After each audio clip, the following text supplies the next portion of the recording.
அருட்பெருஞ்சோதி அருட்பெருஞ்சோதி தனிப்பெரும் கருணை அருட்பெருஞ்சோதி. எல்லா உயிர்களும் இன்புற்று வாழ்க, வள்ளல் மலரடி வாழ்க வாழ்க, கொல்லாவிரதம் குவளை எல்லாம் ஓங்குக, நல்லோர் நினைத்த நலம்பெறுக, நன்றி நினைத்தெல்லோரும் வாழ்க இசைந்து. உலக மக்களே, அறிவார்ந்த அன்பர்களே, ஆண்மனேய ஒருமைப்பாடு அன்பர்களே, அருட்பெருஞ்சோதி ஆண்டவருடைய திருவிளையாடலை பார்த்து கொண்டிருக்கிறோம். அருட்பெருஞ்சோதி ஆண்டவர் திருவிளையாடல் 1823ஆம் ஆண்டு தொடங்கி 30/1/1874 இரவு 12 மணி வரையிலும் நடைபெற்று கொண்டிருந்தது. அருட்பெருஞ்சோதி திருவிளையாடலை நமது பிள்ளை பெருமான் அவர்கள் திருவொற்பாவிலே 6 திருமுறைகளிலும் அருளியிருக்கிறார்கள். அதை ஒவ்வொரு திருமுறையிலிருந்தும் ஒவ்வொரு பதிகத்திலிருந்தும் எப்படியெல்லாம் இறைவனுடைய திருவிளையாடல் நடந்து கொண்டிருந்தது என்பதை நாம் பார்த்து கொண்டிருக்கிறோம். திருவிளையாடல் நடப்பதற்கு காரணம், இந்த பிரபஞ்சம் தோன்றிய காலத்திலிருந்தே 4 யுகங்களிலும், கிரேத யுகம், திரேத யுகம், துவார யுகம், கலியுகம், இந்த 4 யுகங்களிலுமே சமயங்களும் மதங்களும் மார்க்கங்களும் தோன்றி அதற்கு ஏற்றபடி அந்தந்த சமயத்துடைய தலைவர்களை உருவகப்படுத்தி அதற்கேற்றபடி ஆலயங்களை அமைத்து வழிபாட்டு முறைகளை அமைத்து மக்களை வழிபட செய்து விட்டார்கள். அந்த நிலை இன்று வரையிலும் தொடர்ந்து கொண்டிருக்கிறது. 4 யுகங்களுக்குமே ஆயுள் காலம் உண்டு. அதே போன்று அந்த யுகங்களிலே தோன்றிய சமயங்கள் மதங்கள் மார்க்கங்களுக்கும் ஆயுள் காலம் உண்டு. ஒவ்வொரு யுகத்திலும் தோன்றிய மார்க்கங்களும் சமயங்களும் மதங்களும் மறைந்து விட்டன என்பதை திருவொற்பாவிலிருந்தே நாம் பார்த்து கொண்டிருக்கிறோம். மக்களுக்கு தெரியாது, மக்கள்கிட்ட யாரும் சொல்லலை, அதான் உண்மையான விஷயம். அதன் பிறகு கிரேத யுகத்திலே ஏற்பட்டது கலங்க மார்க்கம், திரேத யுகத்திலே திராவ மார்க்கம், துவாபர யுகத்திலே நவநீத மார்க்கம், கலியுகத்திலே பஸ்ம மார்க்கம், அதன் பிறகு தசா மார்க்கம், சர்புத்திர மார்க்கம், சக மார்க்கம், சமய மார்க்கம், எப்படி மார்க்கங்கள் தோன்றிவிட்டன. அதன் பிறகு மதங்கள் தோன்றின. சமணம், புத்தம், இந்து, கிறிஸ்துவம், இஸ்லாமியம் என்ற மதங்களும் தோன்றிவிட்டன. அதுக்கேற்றபடி சமயங்களும் சைவ சமயம், சைவம், வைஷ்ணவம், கௌபாரம், சௌரம், காணாபத்தியம், இப்படி சமயங்களும் தோன்றிவிட்டன. இப்போ இறைவனுடைய நிலையை பலவிதமாக உருவகப்படுத்தி பல வழிபாட்டு முறைகளை அமைத்து மக்களை வழிபாடு செய்து விட்டார்கள். இந்த யுகங்களும் சமயங்களும் மதங்களும் மார்க்கங்களும் முடிவடைந்த நிலையில் இப்போ ஒளி யுகம் பிறந்து விட்டது. கலியுகம் 1900 ஆண்டுகளிலே முடிந்து விட்டது என்பதை வல்லற்பமானவர்கள் நமக்கு தெளிவுபட அருளியிருக்கிறார்கள். மக்களுக்கு தெரியாது, ஏன்னா மக்கள்கிட்ட யாரும் சொல்லலை. வல்லற்பமான் கூறியதை மக்களிடம் யாரும் சொல்லவில்லை. அதனால தான் மக்களுக்கு தெரியாது, இன்னும் கலியுகம் நடந்துட்டு இருக்குன்னு நினைச்சிட்டு இருக்காங்க. அதே போல 5 தொழிலை செய்து கொண்டிருந்த பிரம்மன், திருமால், ருத்திரன், மகேஸ்வரன், சதாசிவம் போன்றவர்களுடைய ஆயுள் காலம் முடிந்து விட்டது.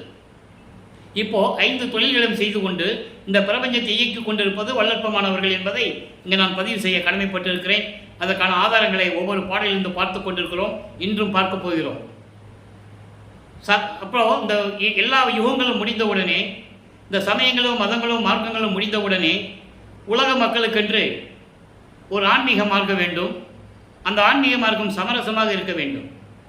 அந்த மார்க்கத்தை எல்லோரும் ஏற்றுக்கொண்டு சமரசமாக வாழ வேண்டும். ஒற்றுமையுடனும் முரண்பாடு இல்லாமல், வேற்றுமை இல்லாமல் உலக மக்கள் இன்புற்று வாழ வேண்டும் என்பதற்காகவே அருட்பெருஞ்சோதி ஆண்டவர் சுத்த சன்மார்க்கத்தை நிறுவி அதை தன் மகன் கையில் ஒப்படைத்து செயலாற்றுவதற்காகத்தான் தன் அருளால் பெற்றெடுத்த ஒரு ஆண்மகனை, செல்வப்பிள்ளை என்று பெயரிட்டு வளர்த்து கொண்டிருந்த ஒரு ஆண்மகனை ஒரு தாயின் வழியாக இந்த பூலோகிற்கு வருவிக்க செய்தார். அப்படி நமது பிள்ளை பெருமானவர்கள் வருவிக்க விட்டது 5/10/1823ஆம் ஆண்டு. வருவிக்க விட்ட இடம் சிதம்பரம் அருகிலே மருதூர் என்ற ஒரு கிராமம். அப்போ அந்த கிராமத்திலே வாழ்ந்த ராமையா பிள்ளை சின்னையம்மையவருடைய மகனாக வருவிக்க விட்டார். நல்ல பிறந்தார்னு சொல்லக்கூடாது, அவதரித்தார்னு சொல்லக்கூடாது. வருவிக்க விட்டார் என்பது இறைவனால் வருவிக்க விட்டவன், ஏதோ ஒரு நோக்கத்திற்காக, ஏதோ ஒரு காரணத்திற்காக அவங்கள தான் வருவிக்க விட்டவன் சொல்றது. இவருக்கு பிறப்பு இறப்பு இல்லை. அந்த நிலையில் இவர் வருவிக்க விட்ட போது 1823ஆம் ஆண்டு தொடங்கிய திருவிளையாடல் 1874 வரை 51 ஆண்டுகள் இறைவனுடைய திருவிளையாடல் நடந்து கொண்டிருக்கிறது. சாதியும் மதமும் சமயமும் பொய்யென ஆதியில் உணர்த்தி அருப்பெருஞ்சோதி. அருப்பெருஞ்சோதி ஒரு ஆண்டவர் இருப்பதையே ஆதியிலிருந்தே மறைத்து விட்டார்கள். நல்லா கவனிச்சுட்டே வரணும் நீங்கள். அப்போது எல்லாமே மறைத்து விட்டு மற்ற புராணங்களையும் காவியங்களையும் பின்பற்றி கொண்டிருக்கிறார்கள். இது உலகியலிலே நடந்து கொண்டிருக்கிறது. இதெல்லாம் மாற வேண்டும். அப்போ ஒரு மகன் வேண்டும். அதனால்தான் தன்னுடைய மகனை இந்த பூலோகத்திற்கு ஒரு தாயின் வழியாக வருவிக்க செய்தார் என்பதை ஆதாரங்களுடன் திருவருட்பாவிலிருந்தே நாம் பார்த்து கொண்டிருக்கிறோம். வல்லப்பெருமானவர்கள் ஒரு தாயின் கருவறையிலே இருக்கும்போது அந்த கருவறையிலே எப்படியெல்லாம் இறைவனுடைய திருவிளையாடல் நடந்தது என்பதை எல்லாம் பார்த்து விட்டோம். கருவறை இருட்டாக என்று நினைக்கும் போது, ஐயோ இருட்டாக இருக்கிறதே என் தந்தையே என்று மகன் அந்த தாயின் கருவறையிலிருந்து கூறும்போது தன் மகனுக்கு ஒளி காட்டுகிறார், வெளிச்சத்தை காட்டுறார். தந்தையை பசிக்கிறதே என்று கூறும்போது அங்கே கருவறையிலே தன் மகனுக்கு அருளமுதம் ஊட்டுகிறார். உடம்பு புழுக்கமாக இருக்குது என்று கூறும்போது அமுதக்காற்று தென்றல் காற்று வீசுகிறார் தன் மகனுக்கு. இதெல்லாம் இந்த இறைவனுடைய திருவிளையாடல் ஒரு தாயின் கருவறையில் இருக்கும்போதே நடந்து கொண்டிருக்கிறது. நல்லா கவனிக்கணும் நீங்கள். அப்போ இந்த நிலையிலெல்லாம் உலக மக்களுக்கு சொல்லாததினால் யாருக்கும் தெரியாது. மற்ற புராணங்களிலும் காவியங்கள் இருந்ததெல்லாம் சொன்னார்கள், மக்களுக்கு தெரிஞ்சது. இதை மூடி மறைத்து விட்டார்கள். வல்லப்பெருமானே கூறியிருக்கிறார், நான் கூறியதல்ல, நான் ஏற்கனவே கூறியது போல இங்கே சொல்லுகின்ற விளக்கங்கள் அத்தனையுமே திருவருட்பாவில் இருக்கிறது. அதன் பிறகு நமது குழந்தை இறைவன் பிள்ளை பெருமானவர்கள் வருவிக்கூற்ற பிறகு 5 மாத காலத்தில் சிதம்பரத்திற்கு ஒரு திருவிழாவுக்கு எடுத்து சொல்கிறாங்க. உலகியலிலே இது நடக்கிறது சகஜம். ஒரு திருவிழா நடந்ததுன்னா குடும்பத்தோடு போவாங்க. அதே போன்று நமது குழந்தை இறைவனையும் தூக்கி கொண்டு அங்கே சிதம்பரம் செல்லுகிறார்கள். அங்கே எல்லாருமே நடராஜனை வழிபட்டு கொண்டிருக்கிறார்கள். நடராஜன் என்பவன் ஒரு சைவ சமயத்தின் தலைவன். சிவபெருமான், நடராஜன், சொக்கநாதன், மகாலிங்கம் என்று பல பெயர்கள் உண்டு. சைவ நெறியை கொண்டவர்கள். அவர்களுக்கு எல்லாமே உண்டு. எல்லா சங்கல்ப விகற்பங்கள் உண்டு. ஒவ்வொரு சமய தலைவனுக்கும் அடையாளம் உண்டு. சிவபெருமான் சைவ சமயத்தின் அடையாளம் திருநீர் பூசுவது, உத்திராட்சமலை போட்டுக்கிறது, இப்படியெல்லாம் இருக்கும். வைஷ்ணவ சமயத்தின் அடையாளம் நாமம் போட்டுக்கிறது. கொண்டி நாமம், பாத நாமம், ஒத்த நாமம், இப்படி பல வகைகள் உண்டு. வடகலை, தென்கலை என்ற பிரிவுகளும் உண்டு. இப்போ இந்த காலகட்டத்தில் இருக்கும்போது இதெல்லாம் இனிமே வருகின்ற மக்களுக்கு இருக்கக்கூடாது என்பதற்காக தான் வருவிக்கோற்றவர். இப்போ சிதம்பரத்துக்கும் கூட்டு போகிறாங்க. எல்லாரும் அங்கே நடராஜனை வழிபடுறாங்க. இவர் பார்த்துக்கிட்டே இருக்கிறார். அப்போது மகன் முன் தோன்றி அவருக்கு சிவ ரகசியத்தை காட்டுகிறார் அருட்பெருஞ்சோதி ஆண்டவர். அதுதான் சிதம்பர ரகசியம். வெட்ட வெளியாக காட்டுகிறார். இதை பாடலிலே நமக்கு தெளிவாக அருளி இருக்கிறார்கள். ஏற்கனவே நாம் ஒவ்வொரு நாளும் அது கூறுவதுண்டு. தில்லை தளத்தடையே திரைதூக்க தரிசித்த போது வேய்வகை மேல் காட்டாதே எந்தனக்கே வெளியாய் காட்டிய மெய் உறவா மெய்ப்பொருளே. ஏன் மெய் உறவுன்னு சொன்னாரே? அவருடைய உண்மையான தந்தை அருட்பெருஞ்சோதி ஆண்டவர். வேய்வகை மேல் காட்டாதே என்பது உடம்பெல்லாம் நகையை போட்டுக்கிட்டு, பூநூலை போட்டுக்கிட்டு, பட்டாடை உடிச்சிக்கிட்டு அப்படி ஒரு உருவத்தோடு இல்லாமல் வேய்வகை மேல் காட்டாதே எந்தனக்கே வெளியாய் காட்டிய மெய்வுறப்பொருளே. வெட்ட வெளி. இறைவன் இருப்பது சுத்த சிவஞான வெளி. அதை தன் மகனுக்கு 5 மாத குழந்தையிலே காட்டிவிட்டார் என்பதை நாம் பார்த்து விட்டோம். அதன் பிறகு 1ஆம் ஆண்டிலிருந்து 8 ஆண்டுகளுக்குள் நமது பிள்ளை பெருமானவர்கள் எப்படி இருந்தார்கள் என்றால், பள்ளிக்கூடத்தில் போய் சேர்த்து விடுறாங்க, படிக்க முடியலன்னு சொல்றதை விட படிக்க மனம் இல்லை. அங்கே இறைவனுடைய திருவிளையாடல் நடக்குது, எப்படி போவார் அவர்? ஆனால் உலகில் இருக்கிறவங்களுக்கு தெரியாது. ஒரு வீட்டில், ஒரு குடும்பத்தில் ஒரு பையனை ஸ்கூலில் சேர்த்து படிக்கலைன்னா எப்படி அவங்க மனசு கஷ்டப்படும் இல்லையா?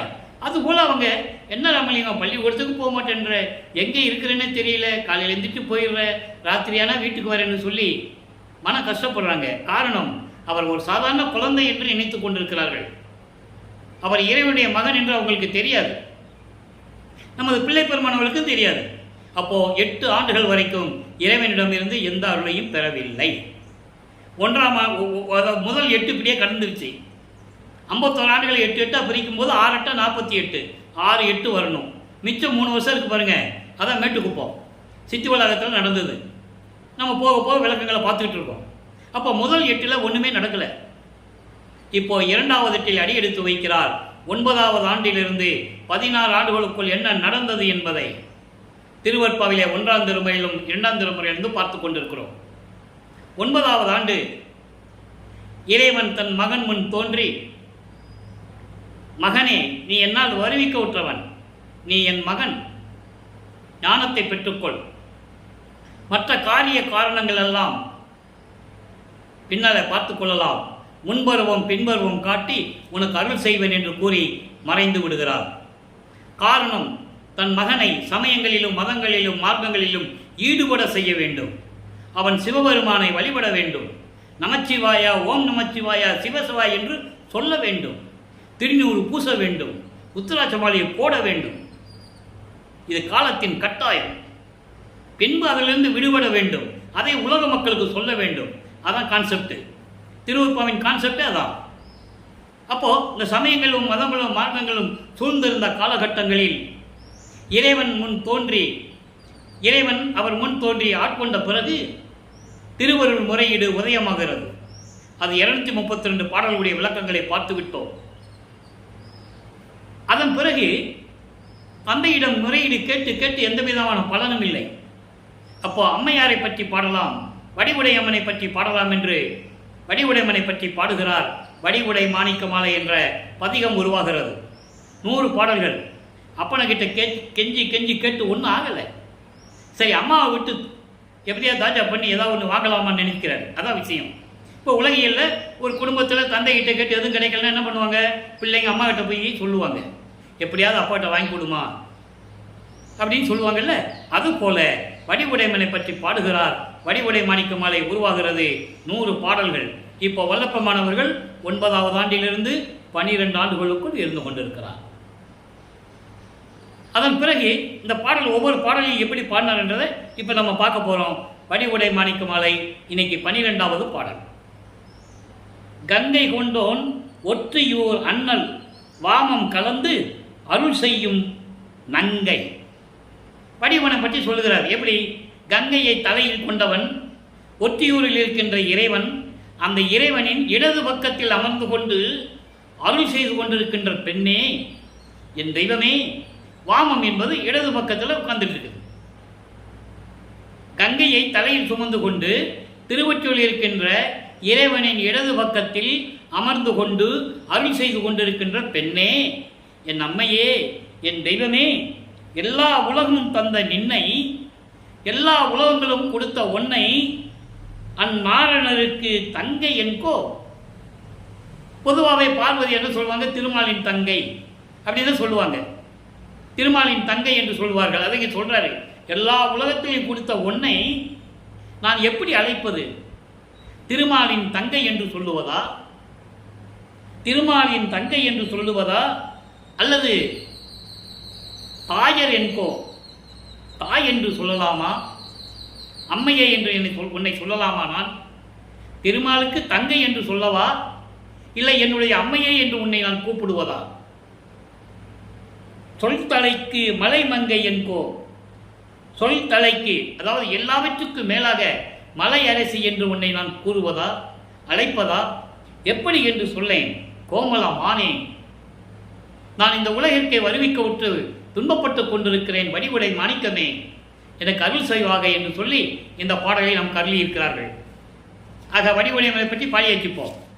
இப்போ 13வது ஆண்டு தொடக்கத்தில் ஞானத்தை பெற்ற பிறகு முதலாக திருவொற்றியூர் செல்கிறார். அவர்கள் இருந்த ஏழுகிணர் தெரு பகுதியிலிருந்து, சென்னையிலிருந்து, இப்போ அந்த வள்ளலார் நகர் சொல்லுவாங்க, அதை வள்ளலார் நகர் பக்கத்தில் ஏழுகிணர் தெரு அந்த ஒரு பகுதி இருக்குது. அங்கே வீரசாமி முதலியார் தெருவில் இருப்பாங்க. அங்கிருந்து திருவொற்றியூருக்கு முதல் முறையாக 13வது ஆண்டில் வல்லப்பமனை 13 வயசில் போனார் அப்படின்னு சொல்லக்கூடாது. அவருக்கு வயசு இல்லை, வருவிக்க விட்ட 13வது ஆண்டிலிருந்து. வயசுன்னு சொல்லியாச்சா மனிதனாகிடுவார். புரியுதா உங்களுக்கு? 13வது ஆண்டிலிருந்து திருவொற்றியூருக்கு போகிறார். அங்கே திருவொற்றியூருக்கு போய் தியாகராஜ பெருமானை வழிபடுகிறார். அப்போ 2ஆம் திருமுறை உருவாகிறது. நமது பிள்ளை பெருமான் அவர்கள் 2வது எட்டில் இருந்து கொண்டிருக்கிறார். 9வது ஆண்டிலிருந்து 16 ஆண்டுகளுக்குள்ள என்ன நடந்தது சொல்லணும் உலக மக்களுக்கு. இப்படி தான் சொல்லணும் வள்ளலாரை பற்றி சொல்லும்போது. 202 வருஷமா வல்லப்பெருமானுக்கு வரிவிக்க விட்டு 202 வருஷம் முடிஞ்சு போச்சு. அவரை ஒரு வட்டத்துக்குள்ளேயே நிப்பாட்டிட்டாங்க. அப்போ என்ன நடந்தது என்பதை திருவருட்பாவில் நம்ம பார்த்துட்டு இருக்கோம். உலக மக்களுக்கு தெரியப்படுத்த வேண்டும் வல்லப்பெருமான் யாரு. இப்போ தியாகராஜ பெருமான் போய் முறையீடு செய்கிறார். அப்போ 2ஆம் திருமுறை உருவாகிறது. 113 பதியங்கள், 1207 பாடல்கள். ஒவ்வொரு பாடலிலிருந்து நாம் விளக்கத்தை பார்த்து கொண்டிருக்கிறோம். இதுவரையில் 26 பதியங்களை நாம் பார்த்திருக்கிறோம். அதனுடைய ஒரு சுருக்கம். இவர் போகிறது, அந்த தெருவில் நின்றுக்குவார். தெருவில் இருந்து பார்த்தா கோயிலுக்குள்ளே தெரியும், மூலஸ்தானம் தெரியும். மனம் உருகி உருகி உருகி வேண்டுகிறார். ஒரு பிரயோஜனம் இல்லை. உடனே இவருக்கே ஒரு எண்ணம் வருகிறது. ஒருவேளை நாம் திருமுல்லை வாயில் சென்றால் இறைவனிடம் அருளை பெற்றுக் கொள்ளலாமோ என்று திருமுல்லை வாயில் செல்லுகிறார். ஏன்னா அங்கே ஒரு காலத்தில் திருவிளையாடல் நடந்திருக்கு. அங்கே போகிறாரு. அங்கே இருக்கின்ற சிவபெருமானுக்கு மாசிலாமணி பேர், திருவொற்றில் இருக்கின்ற சிவபெருமானுக்கு தியாகராஜ பெருமான் பேர். அவர் திருவாரூரிலிருந்து வரும்போது சுந்தரம் கூப்பிட்டு வந்துடுறாரு. வல்லப்பெருமானி திருவருட்பாவில் சொல்கிறாரு, நீ திருவாரூரில் இருக்கக்கூடாது, நீ என் கூட வந்துடு. ஏன்னா அங்கே பரவநாச்சியை கல்யாணம் பண்ணிட்டு விட்டு வந்துட்டார் சுந்தரன். அப்போது சகமார்க்கத்தில் இருந்த சுந்தரன். அப்போ அவன் என்ன சொன்னாலும் இறைவன் கேட்டு தான் ஆகணும். அதுக்கு பின்னால் அவனுக்கு தண்டனை கொடுத்தது, கண்ணு தெரியாமல் போனது, அப்புறம் தவம் இருந்து கண்ணு வாங்கினதெல்லாம் அது கதை, புராண கதையில் உண்டு. அப்போ திருவொற்றியூருக்கு வந்தது திருவாரூரில் வந்த தியாகராஜ பெருமான். இப்படி ஒவ்வொரு இடத்துலையும் பேர் உண்டு. சிதம்பரத்தில் நடராஜன், மதுரையில் சொக்கநாதன், இப்படி ஒவ்வொரு ஊருக்கும் ஒரு பேர் உண்டு. அதெல்லாம் இருக்கக்கூடாதுன்னு தான் சுத்த சன்மார்க்கத்துக்கு ஒரே இறைவன் அருப்பஞ்சாண்டவர் அந்த நிலையை சொல்கிறது தான் வல்லப்பெருமான் இந்த உலகத்திற்கு வந்தார், பூலோகத்திற்கு வந்தார். இப்போ 2ஆம் திருமுறையில் அந்த 26 பதியங்களிலும் இப்படியே கெஞ்சிக்கிட்டு இருப்பார். ஒன்றும் நடக்காது. திருமலை வாயிலும் மனம் உருகி உருகி கண்ணீர் விட்டுலாம் கதறுவார். நான் உன்னால் வரிவுக்கு விட்டுறேன், உன்னுடைய மகன் நான், உன்னை தேடி இங்கே வந்திருக்கேன், வாய் கூட திறந்து பேசாமல் வாய் கூட திறந்து பேசுறதில்லை, ஊமை மாதிரி இருக்கிறேன்லாம் கேட்பார். அந்த பாடல்களெல்லாம் பார்த்து விட்டோம். அவ்வளோ அற்புதமாக இருக்கும், மெய் சிலுக்கும். நம்ம பிள்ளை பெருமானை நினைத்தால் கண்ணில் அப்படியே தண்ணி வரும். அவ்வளவு துன்பப்பட்டிருக்கார், கஷ்டப்பட்டிருக்கார். இறைவன் மகனு தெரியும், மகனை எப்படியெல்லாம் அலக்கழிக்காரு தெரியுமா? அந்த நிலையை தான் நம்ம திருவருட்பாலிருந்து பார்த்துட்டு இருக்கோம். ஏன்னா மகனை பக்குவப்படுத்த வேண்டும். அருப்பஞ்சாண்டவர் தன் மனதை கல்லாக்கி கொண்டு தன் மகனை எப்படியெல்லாம் அலைக்கழிக்கிறார், எப்படியெல்லாம் பாடுபடுத்துகிறார் தெரியுமா? நல்லா கவனிச்சுட்டே வரணும் நீங்கள். அதே மாதிரி திருமலையின் தாயத்துக்கு போகிறாரு. அங்கே போய் இறைவனை நினச்சி பாடுவார். ஒன்றும் பிரயோஜனம் இல்லை. கந்த துணியை கட்டிகிட்டு இருக்க, கிழிஞ்ச துணியை, ஏன் உனக்கு வேறு துணியே இல்லையா? நீ எனக்கு ஒரு கந்த துணியை கூட, நான் கட்டிக்கிட்டு நிற்கிறேன், நம்ம 2 பேரும் நிற்போம், உலகம் நல்லா ஒன்று மெச்சும். இந்த இழித்தொழிக்கும் பழித்தொழுக்கும் ஆளாகாதே, விரைவில் வந்து எனக்கு அருள்பாயாக என்றெல்லாம் கூறுவார். அந்த நிலைகளெல்லாம் பார்த்து விட்டோம். இப்போ எழுத்தறியும் பெருமான் மாலையில் பார்க்குறோம். என்ன சொல்கிறாரு? வடிவட மாணிக்க மாலையை சொல்லிட்டு, வடிவட மனை பற்றி சொல்லிட்டு மறுபடியும் எழுத்தறியும் பெருமான் மாலை, அதாவது ஜெயராஜன் சொல்கிறாரு, அதை எழுத்தறியும் பெருமான் மாலைன்னு சொல்கிறாரு. எழுத்தறியும் என்றால் எல்லாம் அறிந்திருக்கக்கூடிய, எல்லா உயிரினங்களின் தலையெழுத்தை அறிந்திருக்கக்கூடிய பெருமான் எழுத்தறியும் பெருமான் என்று கூறுகிறார். அந்த பாடலாம் 12வது பாடல். வடிவுடை மாணிக்க மாலை 12வது பாடலுக்கு அப்படியே எழுத்தறியும் பெருமான் மாலை 12வது பாடலில் என்ன சொல்கிறார்? ஒவ்வொரு பாடலுக்கும் ஒரு கனெக்ஷன் உண்டு, கனெக்டிவிட்டி என்று சொல்லுவார்கள். நல்லா கவனிங்க. மண்ணளவில் சோதிமணி போல் வாய் மாதவத்தோர் தென்னளவும் வேணி சிவமே என ஒரு கால் சொல்லளவில் சொன்னவர்தம் துன்பு ஒளிப்பாய் என்பர், அது என்னளவில் காணேன் எழுத்தறியும் பெருமானே. ஏனென்ற முறையீடு செய்கிறார். எப்படி? அருள் ஆட்சியில் ஜோதி வடிவில் இருக்கிறாய் என்று பெரிய பெரிய தவம் செய்தவர்களெல்லாம் சொல்லுவார்கள். தென்னளவும் அப்படி என்றால் தெற்கு நோக்கி இருக்கின்ற இறைவன். அதான் நீங்கள் பார்த்தீங்கன்னா அருப்பெருஞ்சோதிக்கு நீங்கள் ஜோதி வடிவத்தில் இருக்கிறவங்க வடலூர் பார்த்தீங்கன்னா எல்லா ஜோதியும் தெற்கு முகமாக தான் இருக்கும், திரும்பி இருக்கும். நம்ம வடக்கு பார்த்து கும்பிடுவோம், ஒளி வந்து நம்ம பக்கம் இருக்கும், தெற்கு நோக்கி இருக்கும். அதை சொல்கிறாரு, தெற்கு நோக்கி இருக்கும் சடைமுடி கொண்ட இறைவனே. நல்லா கவனிக்கணும். இப்போ தெற்கு நோக்கி இருக்கின்ற சடைமுடி கொண்ட இறைவனே சிவபெருமானே என்று கூறுவார். சுத்த சன்மார்க்கத்தை பெற்ற பிறகு, உண்மை நிலை தெரிந்த பிறகு, இவருக்கு மறைப்பு நிலை போன பிறகு, இறைவன் அருப்பெருஞ்சோதிதான் என்ற நிலையில் சொல்லும்போது இதே தான் சொல்லுவார். தெற்கு நோக்கி இருக்கின்ற இறைவனை என்று கூறுவார். இப்போ அவருக்கு மறைப்பு நிலையில் இருப்பதால் சிவபெருமான் என்று கூறுகிறார். நல்லா நீங்கள் புரிஞ்சுக்கணும். ஏன்னா சிவபெருமான் சைவ சமயத்தின் தலைவன். அவர் திருநூறு பூசிக்குவார், முத்திராட்ச மலையை போட்டுக்குவார், கழுத்தில் பாம்பு சுற்றி இருப்பார், தலையில் கங்கையை வச்சிருப்பார். இதெல்லாம் உண்டு. இது சைவ சமயத்தின் தலைவனுடைய செயல்கள். இப்போ இந்த நிலையில் இருக்கும்போது அப்படி இருக்கின்ற இறைவனை, தெற்கு நோக்கி இருக்கின்ற இறைவனே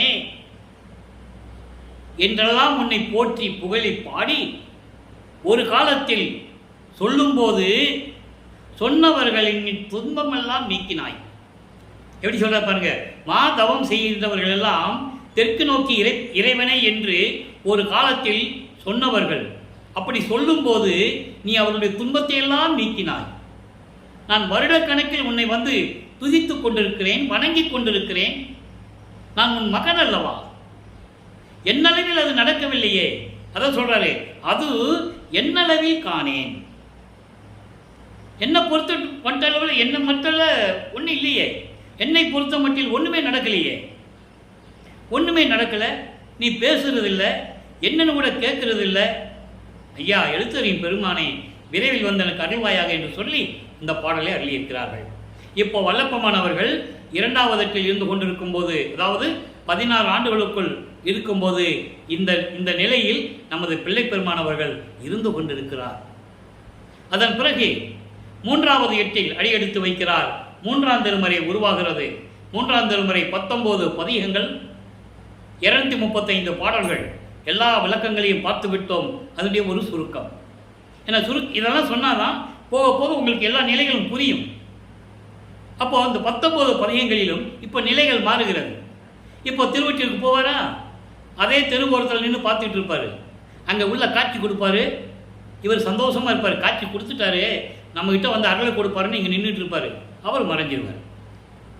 இப்படி காலங்கள் ஓடிட்டு இருக்கு. காட்சி கொடுக்க மறைஞ்சு போயிரு. உடனே இவர் தன்னுடைய மனக்குமுறைகளை எல்லாம் நாரையும் கிளிகளையும் விட்டு தூது அனுப்புகிறார். நாரையும் கிளியும் நாட்டொரும் தூது என்று பதிகத்திலே நமக்கு அருளியிருப்பார்கள். அத்தனை பாடல்களும் அருமையாக இருக்கும். இவருக்கு சொன்னதெல்லாம் கேட்டுட்டு போகும், திரும்பி வராது. ஏன்னா அவர் மடக்கிக்குவார். ஏன்னா இன்னும் ஆண்டுகள் இருக்குது. இவனை இன்னும் பக்குவப்படுத்த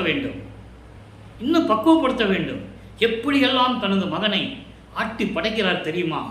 அந்த நிலைகளெல்லாம் பாடல்களை பார்க்கும்போது நமது கண்களிலே கண்ணீர் பெருக்கெடுத்து ஓடும். இப்படி ஒரு இறைவன் இந்த பூலகத்திற்கு வருவி கூற்று, இப்படியெல்லாம் இறைவன் திருவிளையாடல் செய்து கொண்டிருக்கிறானே என்று நினைக்கும் போது மனம் அவ்வளவு பூரிப்போடு இருக்கிறது. இப்படிப்பட்ட இறைவனை உலக மக்கள் தெரியாமல் விட்டுவிட்டார்களே என்று நினைக்கும் போது ஆதங்கமாகவும் இருக்கிறது.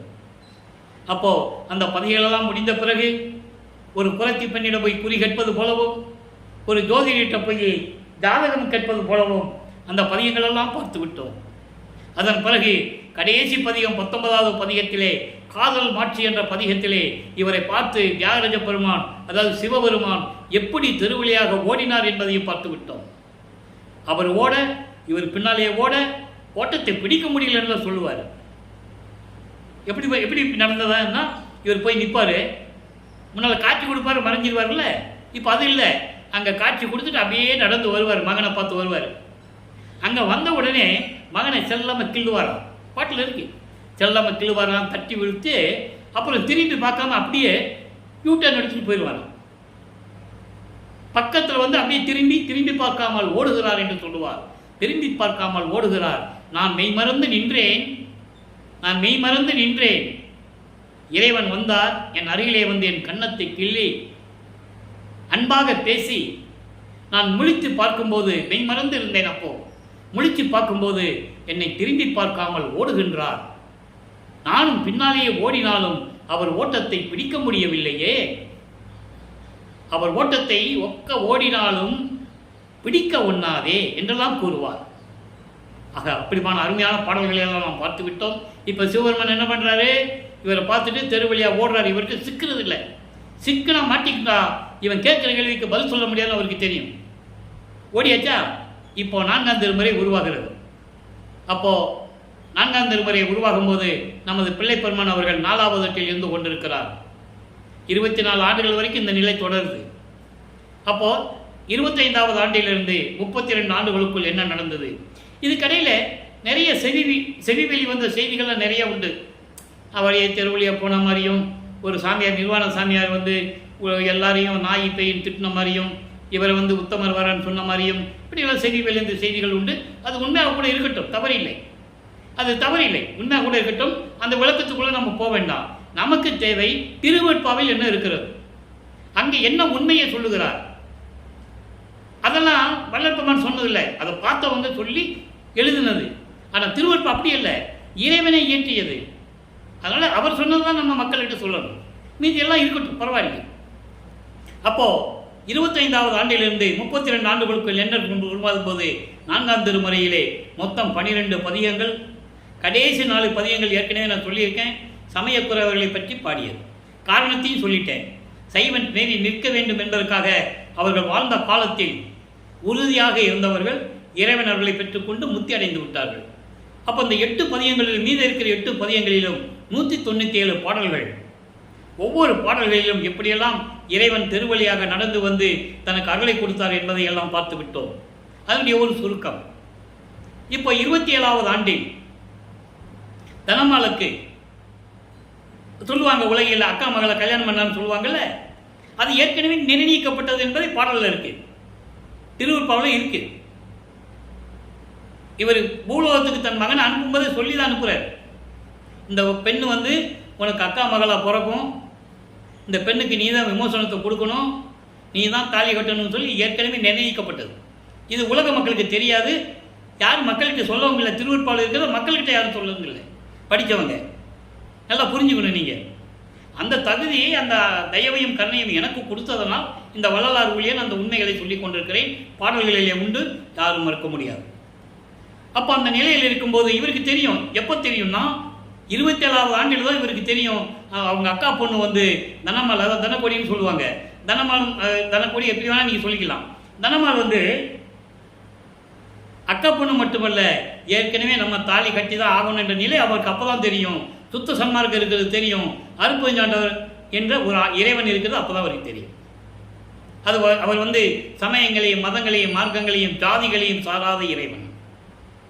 நல்லா புரிஞ்சுக்கணும். இதை ஏன் சொல்கிறோம்னா அவரே சொல்கிறார், ஒவ்வொரு சமய தலைவனும், அதாவது சிவபெருமானன்னா சமய தலைவன், அவர் ஒரு சமய தலைவன். திருமால் அதே மாதிரி வைஷ்ணவ சமயத்தின் தலைவன். அவரை ஒரு ஜாதிகளின் தலைவனோடு வைத்துக் கொள்ளுவார்கள், யாதவர்கள் என்று சொல்லுவார்கள். புரியுதா? இவங்கெல்லாம் அடிப்படையிலே வந்தவர்கள். ஆனால் அருட்பெருஞ்சோதி அப்படி அல்ல. நான் ஏற்கனவே கூறியது போல சாதியும் மதமும் சமயமும் காணா ஆதி அநாதயம் அருட்பெருஞ்சோதி. சாதியும் மதமும் சமயமும் பொய் என ஆதியில் உணர்த்திய அருட்பெருஞ்சோதி.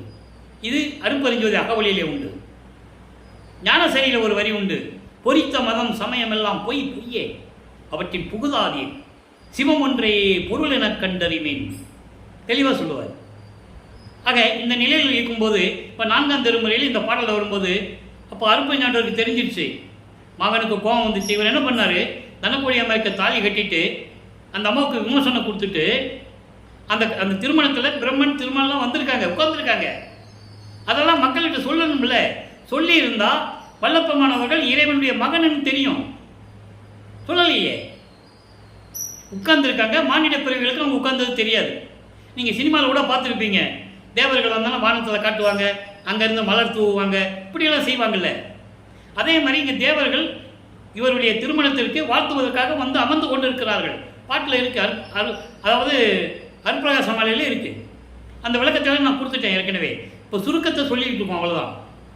அப்போ அதெல்லாம் முடிச்சுட்டு உலக பற்றுகளை துறந்து வெள்ளாடை அணிந்து முக்காடு போட்டு சமயங்களையும் மதங்களையும் மார்க்கங்களையும் மதங்களையும் ஜாதிகளையும் தூக்கி எரிஞ்சிட்டு சரியக்கிரிய யோகம் என்ற 12 நிலைகளையும் கடந்து வெள்ளாடை அணிந்து இப்போ ஒரு ரூமுக்குள்ள போய் கதவை பூட்டிக்கிட்டார். இனிமேல் நம்ம எங்கேயும் போக போகிறதில்லை. போய் என்ன பிரயோஜனம்? நடந்து காலு தான் வலிக்குது. அப்போ அவர் எங்கே போனால் நடந்து தான் போகணும். பறக்கிற சக்தி இல்லை, அண்டங்களுக்கு போகிற சக்தி இல்லை. இப்போ தான் கொடுப்பாரு, அதுக்கு தான் வராரு, அவங்க அப்பா வராரு. அருப்பஞ்சாண்டவர் வர்றார். அப்போது ஒவ்வொரு பாடலிலும் எப்படி தெருவழியாக நடந்து வந்து கால் வலிக்க நடந்து வந்து அவரே கதவை திறந்து ஒரு காலை உள்ளே வச்சு ஒரு காலை வெளியே வச்சு ஏன் அருளை கொடுத்தாருன்றதெல்லாம் சொல்கிறார். அந்த விளக்கத்தையும் நம்ம சொல்லியாச்சு. நான் ஏற்கனவே சொன்னது போல் தியாகராஜ பெருமான் தெருவழியாக ஓடினார்ல, அதனுடைய கிளைமேக்ஸ் தான் இது. ஏன் ஒரு கால் உள்ளே வச்சு ஒரு கால் வெளியே வச்சு தன் மகனை கூப்பிட்டு அருளை கொடுக்கணும்? இவர் உள்ளே கூப்பிடுறாரு, அப்பா உள்ளே வாங்கன்னு கூப்பிடுறாரு. நான் வரமாட்டேன், அவருக்கு தெரியும். அதை பாடலில் சொல்கிறாரு, இவன் உள்ளே வரட்டும், ஒருத்தர் காப்பு வச்சுட்டு வெளியே நிற்பான், உள்ளே வரட்டும், 2 சாப்பா போட்டு அவனை வெளியே விடக்கூடாதுன்னு சொல்லுவார். அது அப்பனுக்கு தெரியும்ல, மகன்கிட்ட மாட்டிக்கிட்டோம்னா சிக்கிக்குவோம். இன்னும் 9 வருஷம் இருக்கே, 19 வருஷம் இருக்குது, 32 ஆண்டுகள் தான் முடிஞ்சிருக்கு. 51 ஆண்டுகளில் 32 வருஷம் தான் முடிஞ்சிருக்கு. நீ 19 வருஷம் திருவிளையாடல் பண்ணணுமே. அப்போது வந்து அருளை கொடுக்குறாரா? எல்லா அருளையும் கொடுத்துட்டாரு. எல்லா ஏம சித்தியிலேருந்து தத்துவ சித்தியிலேருந்து எல்லா அருளையும் பெற்றாச்சு. 5 பூதங்களை கடக்கிறது, அந்த கரணங்களை கடக்கிறது, அந்தங்களை கடக்கிறது, தத்துவங்களை கடக்கிறது, எல்லாம் கொடுத்தாச்சு. நீ 3 தான் பாக்கி. அதில் சுத்த சன்மார்க்கமும் சாகா கல்வியும் அங்கே சுத்த சிவஞான வெளியில் கொடுக்கணும். அப்போ இந்த மகன் அங்கே போகணும். அப்போ இவர் பறந்து தத்துவங்களை கடந்து பறந்து அண்டங்களை கடந்து போகணும். அப்போது எல்லா நிலைகளும் முடிந்த பிறகு 33வது ஆண்டு தொடக்கத்திலிருந்து 40 ஆண்டுகளுக்குள் என்ன நடந்தது, அந்த 8 வருஷம் என்ன நடந்தது பார்த்துட்டோம். அப்போ 33வது ஆண்டில் சுத்த சன்மார்க்கம் வாங்குறதுக்கு தத்துவங்களை கடந்து அண்டங்களை கடந்து அந்தங்களை கடந்து போயிட்டுருக்காரு மேலே. பாடலை தெளிவாக சொல்கிறாரு. ஆனால் இங்கே இருக்கிறவங்க என்ன சொன்னாங்க? அவர் எங்கே போனாலும் தெரியாதப்பா, எந்த ஊரில் சுற்றிட்டு இருக்காருன்னு தெரியாது, வர்றதுக்கு 6 மாதம் ஆகுதோ 3 மாதம் ஆகுதோ 1 வருஷம் ஆகுதோ தெரியல, வந்தால் ஏற்றுக்கலாம், இல்லைன்னா விட்டுடலாம், இப்படி தான் பேசிகிட்டு இருந்தாங்க இல்லையா? ஆனால் அவர் சொன்னது மக்கள்கிட்ட யார் சொன்னது? சொல்லலை. அவரே சொல்கிறாரு, தத்துவங்களை தனித்தனியாக கடந்தேன், தத்துவாத நிலையை சித்தியல் முழுதும் தெரிந்தேன், அவை மேல் சிவநிலை தெரிந்திட சென்றேன். ஏன் முந்தா நாள் அனுபவ மலையில் கூட நான் சொல்லியிருக்கேன். என் அப்பா நான் பார்க்கறதுக்கு நான் மேலே போயிட்டு வந்தேன்னு சொல்லுவார், சுத்த சிவஞான வழிக்கு போயிட்டு வந்தேன்னு சொல்லுவார். அந்த பாட்டுடைய விளக்கத்தில் நம்ம நேரத்தை முந்தானால பார்த்தாச்சு. அப்போ அப்படி போகிறாரு.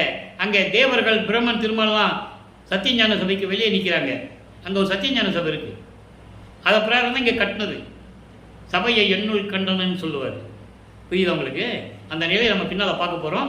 இப்போ அங்கே போகிறாரு, முதல்ல போகிறாரு, வழி தெரியாமல் முதல்ல போயிட்டு இருக்கிறார், தாண்டி தாண்டி போயிட்டு இருக்கிறார். அங்கே தேவர்கள் நிற்கிறாங்க. முதல்ல தேவர்கள்லாம் நிற்கிறாங்க. அதுக்கப்புறம் தான் இந்திரன் பிரம்மன் திருமாலாம் முன்னால் நிற்கிறாங்க. எல்லாருமே படிக்க கீழே தான் நிற்கிறாங்க. அவங்க உள்ளே போக முடியாது. கொலையும் புலையும் தவிர்த்தவர்கள் தான் சத்தியஞான சபைக்குள்ள போக முடியும். நல்லா புரிஞ்சுக்கணும் நீங்கள். அதனால தான் இங்கே வந்து மக்கள்கிட்ட சொன்னது வெள்ளப்பெருமான். தேவர்களுக்கு அந்த கதி தான். அப்போ இவர் போயிட்டு இருக்காரா? தேவர்கள் தான் முதல்ல நிற்கிறாங்க. என்ன வெளியே ஒரு கூட்டமாக நிற்குதுன்னு பார்க்குறாரு. பாடலில் உண்டு. நான் சொல்லுவது கற்பனை அல்ல, பாடலில் இருக்கின்ற விளக்கத்தை உங்களிடம் கூறிக்கொண்டிருக்கிறேன். பாடல் இருக்கு, சைகை காட்ட என்று சொல்லுவார். தேவர்கள் சைகை காட்ட அப்படின்னு சொல்லுவார். அப்போது இவர் ஏன் நிற்கிறீங்கன்னு கேட்குறாரு. நாங்கள் சத்தியஞான சபைகளை போகிறதுக்காக நிற்கிறோம், அனுமதி வரல இன்னும், நீங்கள் போங்க சாமி, உங்களுக்கு தகுதி இருக்குது சாமி. அதுக்கப்புறம் இவர் உள்ளே போகிறாரு. அங்கே அருப்பஞ்சாண்டவர் மகனை வரவேற்கிறார். வா மகனை என்று வரவேற்று, மகனை சபலம் செய்து, சபலம் என்ன, சேவிங் செய்து, என்ன சபலம் செய்து புனித நீராடி இந்த ஆடைகளை எல்லாம் கலைந்து முக்காடு போட்டு தானே போகிறாரு. புனித நீராடி அணிகளை அணிந்து புத்தாடை அணிந்து பட்டாடை அணிந்து, மகனே மங்கள கோலத்துடன் வருக, உனக்கு சிம்மாசனம் காத்து கொண்டிருக்கிறது, 2.5 நாளிகையில் உனக்கு மணிமணி சூட்டணும் என்று சொல்ல, தந்தையின் கட்டளையை ஏற்றுக்கொண்டு இவர் மங்கள கோலத்துடன் வந்து சிம்மாசனத்திலே அமர அருப்பெருஞ்சாண்டவர் மணிமணி சூட்டி பிரகடனம் செய்கிறார். பிரபஞ்சத்திற்கு இவன் என்னும் மகன் பிரபஞ்சத்தை ஆளப்போகின்றவன், 5 தொழில்களையும் செய்து கொண்டு இனிமேல் என் மகன் தான் இந்த பிரபஞ்சத்தை ஆளப்போகிறான், அதற்காக நான் தயார் பண்ணி கொண்டிருக்கிறேன், வளர்த்து கொண்டிருக்கிறேன் என்று சொல்லுகிறார். அதை பாடலிலே சொல்லுவார், செல்வ பிள்ளை என்று என்னை வளர்த்து கொண்டிருக்கிறாய் என்றெல்லாம் சொல்லுவார். பாடலிலே உண்டு. அந்த விளக்கத்தில் நம்ம பார்த்துக்கிட்டு இருக்கோம். அந்தந்த நேரத்துக்கு ஏற்றபடி இந்த பாடல் விளக்கம் வரும். அப்போ அந்த நிலையில் இருக்கும்போது எல்லாவற்றையும் பெற்றுக்கொண்டு சுத்த சன்மார்க்கத்தை பெற்றுக்கொண்டு சாகா கல்வியை கற்றுக்கொண்டு சாகா கல்வியை சொல்லிக் கொடுக்கும்போது பிரம்மன் திருமால் மற்ற தேவர்கள்லாம் அப்படியே நறுமுறுன்னு பல்ல கடிச்சிட்டு இருக்காங்க. நாகாதிபனும் நாராயணனும் நான்முகனும் நாகாதிபனும் நாராயணனும் நான்முகனும் நறுமுறுமெனவே எல்லா அமுது அளித்த ஞான அமுது அளித்தாய் நானும் உண்டு துண்ணவே சாகா கலையை பயிற்று தந்த தயவை சாற்றது கருவி. தெளிவாக சொல்லுவார் மெய்யருள் வியப்பில். அப்போ இதெல்லாம் கற்றுக்கொண்டு மகனே உலகத்திற்கு சென்று வா, இன்னும் ஆண்டுகள் இருக்கிறது சென்று வா என்று சொல்லி அனுப்பிவிடுகிறார்.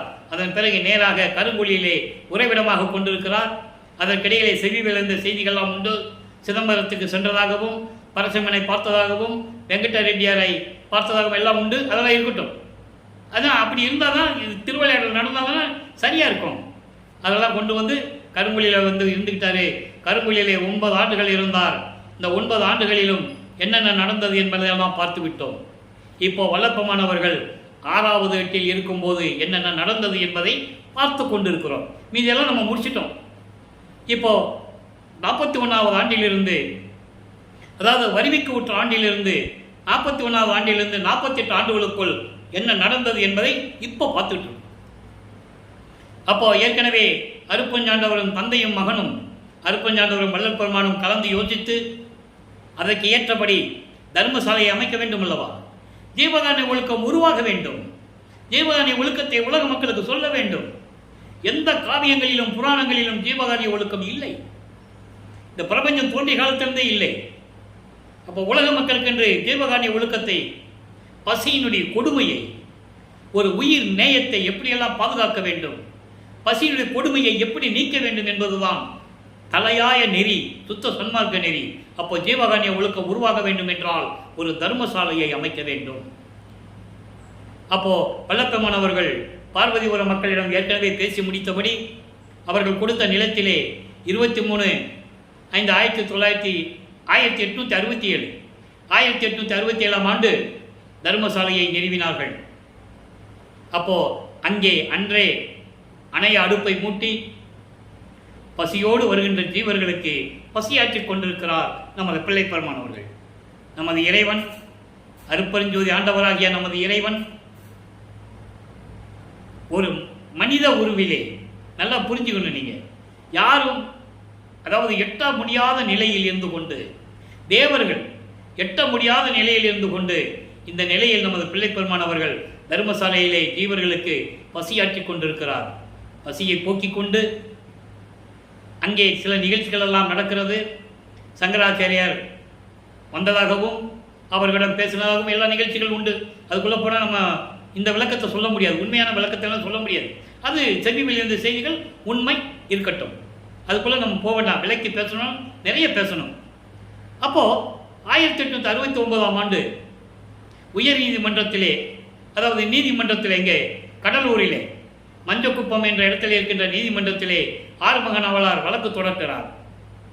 சாதிகளையும் மதங்களையும் மார்க்கங்களையும் சமயங்களையும் சார்ந்து கொண்டிருந்தவர்கள், அதன் மீது பற்று கொண்டிருந்தவர்கள், அவர்களெல்லாம் ஒன்றாக சேர்ந்து இந்த ராமலிங்க பிள்ளை இயற்றிய திருவொற்பாவை ஒழித்து கட்ட வேண்டும் என்ற வஞ்சகத்தோடு நீதிமன்றத்திலே வழக்கு தொடர்ந்து விட்டார்கள். அப்போ வழக்கு விசாரணைக்கு வருகிறது. எல்லாம் போய் நிற்கிறாங்க. வாதி முதலே போயிட்டாரு. வாதினா ஆறுமுக நாவலார், பிரதிவாதி நமது பிள்ளைப்பெருமான் இறைவன் அவர்கள். இவர் அங்கே வரலன்னு சொன்ன உடனே அவங்களுக்கு ரொம்ப மகிழ்ச்சி. எப்படி அந்த தீர்ப்பு நம்ம பக்கம் தான் வரும், மறுப்பான்னு தீர்ப்பு வரும்னு நினச்சிக்கிட்டு இருக்காங்க. ஆனால் அங்கே திடீர்னு எழுந்தவர்களார் நமது பிள்ளைப்பெருமான் அவர்கள். அப்போ அவருக்கு ஏற்கனவே பறக்கும் சக்தி உண்டு, அண்டங்களை கடந்து போகிற சக்தி உண்டு, நினைச்ச இடத்துல இருக்கிற சக்தி உண்டு, எத்தனை உருவங்களில் வேணாலும் இருப்பார். அப்போது நீதிபதிக்கு காட்சி கொடுக்கிறார் நமது பிள்ளைப்பெருமான் அவர்கள். நீதிபதி உண்மையை உணர்கிறார்கள். திருவொற்பாவை மறுப்பா என்று அறிவிக்க முடியாது, திருவொற்பா மக்களுக்கு ஏற்றது என்ற தீர்ப்பை அளிக்கிறார். வெற்றிகரமாக நமது பிள்ளைப்பெருமான் அவர்கள் இங்கே மறுபடியும் தர்மசாலையிலே வந்து இருக்கிறார்கள். அங்கே உத்தர ஞான சிதம்பரம் மாலை உருவாகியது. அந்த விளக்கங்களை எல்லாம் பார்த்து விட்டோம். சுத்த சன்மார்க்கம் என்ன, இறைவன் யாருக்கு அருள் கொடுப்பார், சுத்த சன்மார்க்கத்தில் எப்படி இருக்க வேண்டும், இனிமேல் இந்த இடம் எப்படி சிறக்கப் போகிறது, சிறந்து விளங்கப் போகிறது என்ற நிலைகளை எல்லாம் ஏற்கனவே வல்லப்பெருமான் அறிவித்ததை அந்த பாடல்களில் நாம் பார்த்து விட்டோம். இப்போ என்னென்ன பண்ணணும், பாக்கி இந்த பெருவெளியில் சத்தியஞான சபை கட்டணும் இல்லையா? அது மேட்டுக்குப்பம் போன பிறகு நடக்கும். அந்த விளக்கத்தை நம்ம அப்போ பார்த்துக்கலாம். இப்போது இங்கே இருக்கும்போது என்னென்ன பாடல்கள் உருவாச்சு, சமாதி ஏன் வைக்க வேண்டும், சமாதி வற்புறுத்தலில் என்ன சொன்னார், அந்த நிலைகளெல்லாம் நாம் பார்த்து விட்டோம். அதன் பிறகு நடராஜபதி மாலை உருவாகிறது. சர்க்குருமணி மாலை ஏற்கனவே இந்த 2 மாலைகளும் நிலைவில் இருந்தது. அதை இப்போ நம்ம பார்க்க போகிறோம். நடராஜபதி மாலை என்பது நான் ஏற்கனவே கூறியது போல நடராஜாதின்னு சொன்னோடனே சிதம்பரத்துக்கு போயிடக்கூடாது. அது வேறு. அது சமயங்களையும் மதங்களையும் மார்க்கங்களையும் ஜாதிகளையும் சார்ந்த இடம் சிதம்பரம்.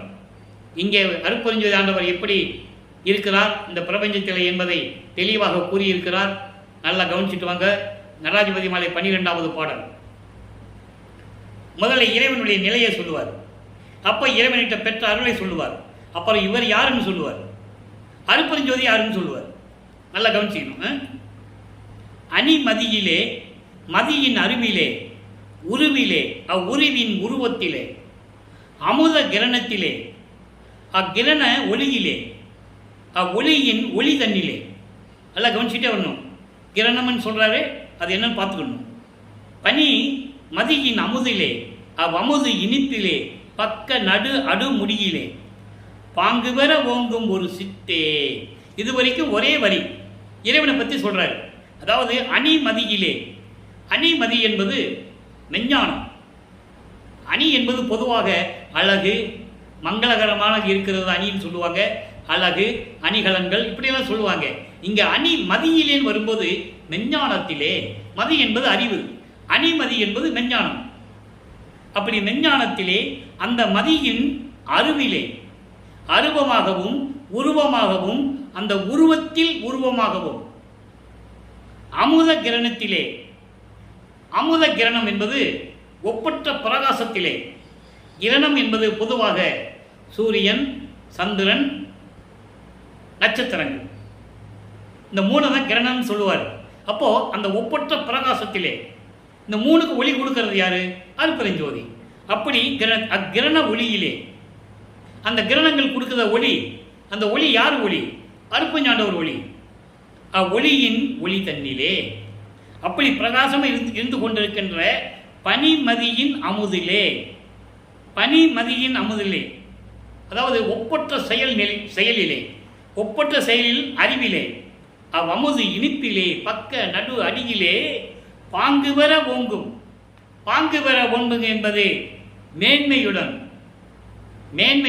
பேரென்பத்துடன் விளங்கி கொண்டிருக்கின்ற ஒரு சித்தே, அருட்பெருஞ்சோதியே, என் உள்ளத்திலே பலித்த பரமானந்தமே. நான் ஏற்கனவே சொன்னது போல முதல்ல இறைவனை சொல்லிட்டாரா? அப்ப இறைவன் எங்க இருக்கிறார்? இவர் உள்ளத்தில் இருக்கிறார். அதான் சொல்றாரு, என் உள்ளே பலித்த பரமானந்தமே, என் உள்ளத்தில் கலந்த, என் உள்ளத்தில் இருந்து கொண்டு எனக்கு அருளிய பேரின்பமான இறைவனே. ஸோ இறைவன் எங்க இருக்கான்னு சொல்லிட்டாரு, இவர்கிட்ட இருக்கான்னு சொல்லிட்டாரா? இப்ப பாருங்க, மணி ஒளியில் ஆடும் அருள் ஒளியே. இந்த மணி ஒளி என்பது நவமணி வகைகள் என்று சொல்லுவார். நவமணி வகைகள் என்று சொல்வார். நீங்க அருட்பெருஞ்சோதி அகல படித்தா தெரியும், 9 வகையான மணிகள் வரும். அப்படி 9 வகையான மணிகளிலே இருந்து கொண்டு திருவிளையாடல் செய்து கொண்டிருக்கின்ற அருட்பெருஞ்சோதியே, நிலைத்த பெருவாழ்வே, அழியாத பெரு இன்பமே, நிறைந்த மகிழ்வே, பேரின்பமான இறைவனே. நிறைந்த மகிழ்வே என்பது பேரின்பம். பேரின்பமான இறைவனே, மன்னே, என் மன்னவனே, என் அன்பான பொன்னே. நல்லா கவனிக்கணும். நீங்கள் 1ஆம் திருமுறையிலிருந்து 4ஆம் திருமுறை வரைக்கும், அதாவது வல்லப்பெருமானவர்கள் வருவிக்க உற்று 32 ஆண்டுகள் வரையிலும் சமயங்களிலும் மதங்களிலும் மார்க்கங்களில் இருக்கும்போது சிவபெருமானை எப்படி சொன்னாரு? தலையில் கங்கையை வச்சுக்கிட்டு இருப்பார், கழுத்தில் பாம்பு வச்சுக்கிட்டு இருப்பார், பிறை சந்திரன் சூடி இருப்பார், கையில் சூலாயுதம் வச்சிருப்பார், இப்படிலாம் சொல்லுவார். அது சமயங்களையும் மதங்களையும் மார்க்கங்களையும் சார்ந்த இறைவன். அந்த சூழ்நிலையில் இருந்தபோது அவர் சொன்னார். அருட்பெருஞ்சாண்டவர் வந்த பிறகு என்ன சொல்றாரு? ஒரு இடத்துலையாவது நமச்சிவாயா சிவாயனமா சிவசிவன் வருதா? வராது. இது தனி மார்க்கம், சுத்த சன்மார்க்கம், எதையும் சாராத மார்க்கம். அதான் சொல்றாரு, அன்பே, கண்ணே, பொன்னே, மணியே, அப்படிலாம் சொல்லுவாரு. என் வரமே, பரமானந்தமே, துணிமதியில் இன்ப அனுபவமாய் இருந்த குரு துரியமே. எல்லாம் இறைவனை பற்றியது சொல்லுவார். அதாவது ஒளி மெஞ்ஞான ஒளியில் திகழ்ந்து கொண்டிருக்கின்ற குரு துரியத்தில் இருக்கின்ற இறைவனே, துரியமே, பெரிய பொருளே.